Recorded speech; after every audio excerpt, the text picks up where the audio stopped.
If you're like most people, hell, myself included, the hardest part of travel isn't the travel itself. That's actually just the fun part, right? The hard part is finding the money to do so. So let's talk about what those numbers look like. I'm going to share two examples of other bloggers who've talked about this, and then I'm going to share some of my real expenses so that you can start saving for your own adventure. Okay, let's start at the big question here. How much money am I going to need to travel the world? Well, the answer is relatively simple. It's probably not as much money as you think. So to illustrate this, let's start with some of the extremes. I recently heard a quote from an inspiration of mine, Chris Gilbo. He said that when he went to his first 100 countries, it cost him $30,000. And at first I was like, holy crap, $30,000, that's a lot of money. And then I thought about it. Well, $30,000 got him to 100 countries, so that's $300 per country. And I was like, well, that actually is really, really cheap. In fact, it costs me more when I travel, so what am I doing wrong? It's important to note that with Chris, he's traveled to every single country in the world, and I mean that honestly, not like hyperbole. He hit Norway, which is his 293rd country, I think about a month ago. He's kind of an extremist. He travels super light and with lots and lots of travel hacking and all these kinds of things.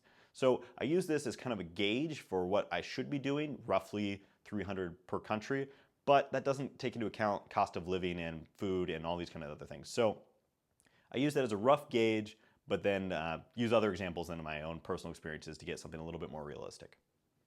So what are you supposed to do if you're not a crazy experienced traveler? Well, let's look at Alex Macaque. He just finished a around the world trip. He went to 17 countries and he spent a year traveling.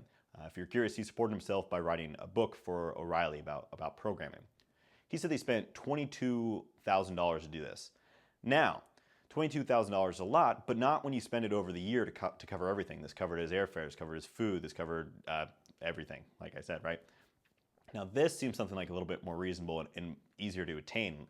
I know from personal experience, I spend more than $22,000 to be at home in Seattle over the course of a year, right? So this gives you a little bit more insight. So let's use that and then combine it with the number from Chris, and then I'll share some of my own experiences and what that's looked like. Now, when I first started traveling, I went to Buenos Aires, Argentina, and I went and lived there for 6 months. Now, BA is kind of a different place because, say, 5 years ago, it actually used to be very, very cheap for expats, for people living there. And from what I understand, the locals who do live there now, it is generally relatively inexpensive. It's still a developing country. But for expats, it's going to cost you a lot more. You got to pay for hotels, you got to pay for like the not local rate for food and all these different things.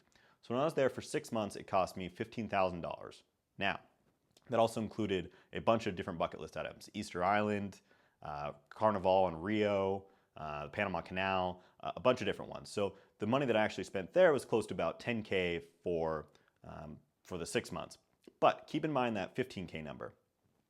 My next big trip was Barcelona, Spain, which is of course in Europe, which is a much more expensive place to live than, say, South America.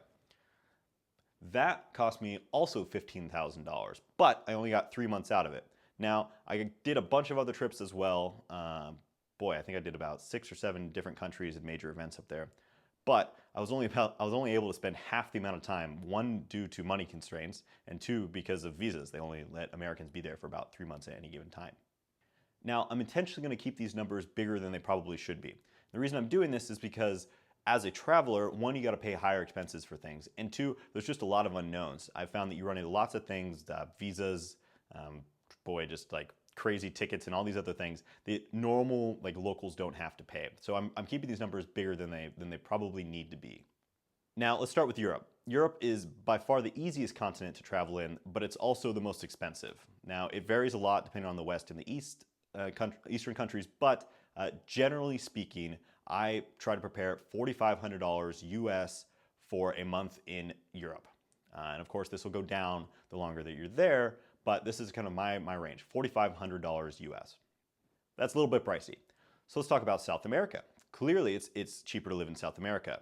I mean, there's an exception in Buenos Aires and, say, Rio and maybe a couple other major cities, but generally speaking, it's cheaper to live in South America than it is in Europe. So for this continent, I save $2,500 per month of travel. Now, again, this goes down as you stay there longer, but I've felt very comfortable and lived quite well and actually eaten really, really well off of $2,500 a month in South America. Let's say you want to go a little cheaper. Hell, I don't blame you. Southeast Asia. So there's, again, a couple hot spots there as far as prices. Hong Kong is very expensive. Singapore is very expensive. But there's many, many entire countries that are going to be quite reasonable. So for Southeast Asia, I am saving about $1,750 per month. So $1,750 US per month as my cost of living for travel and lodging and food and everything else that comes up. So those are the actual numbers that I've had to spend as I've been traveling, but I know there's a lot of variations. You could travel more luxuriously and you could probably travel a lot cheaper as well. And also, I mean, just to be fair, I'm not covering a lot of really cool places like India, Africa, like Central Asia. So I'd really like to hear what all of you know. Let me hear your insights. So if you have any other, if you want to talk any of the money, although I know that'd be kind of awkward, or if you want to just give me some ranges, I'd love to learn from you by having you share your insights in the comments below.